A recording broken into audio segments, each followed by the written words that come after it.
Welcome. Today I'm going to talk to you about converting a task to a card.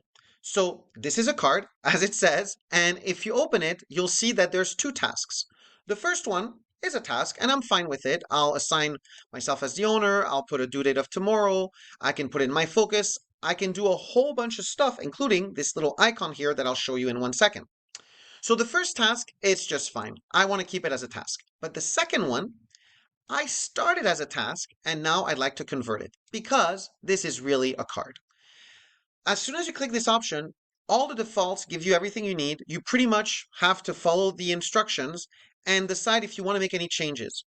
I'm going to keep it on the same board, in the same column. I'm actually going to move it to the next column.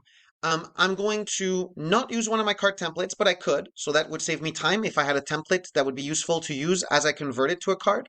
I'm going to keep the title.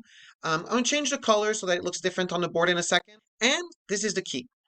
When you convert a task to a card, we immediately offer you to create a link between that new card. By default, child is probably what you want, so that's why we have it as such. You could change that, but we will leave it as a child. And there's a couple of more options here if you needed to do them. So I'm going to click convert, and look what just happened. The first thing to notice is that the task now shows a card icon. The reason we did this is we wanted to keep the connection that a card it got created, but really it started from this checklist. So it stays there as a courtesy. And as you can see, the link to the new card is right here. So if you click it, you're in the new card and you can come back to it using this link right here, which I'll show you in a second just happened.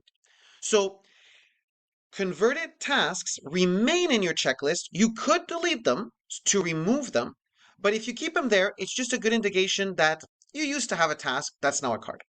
Okay, now the link is established, as you can see right here. So now the two cards are linked to each other. Why is that important? Well, let's look at the board. If you look at the board, now I've got this new purple card that I created from the task, right? This is a task that should have become a card.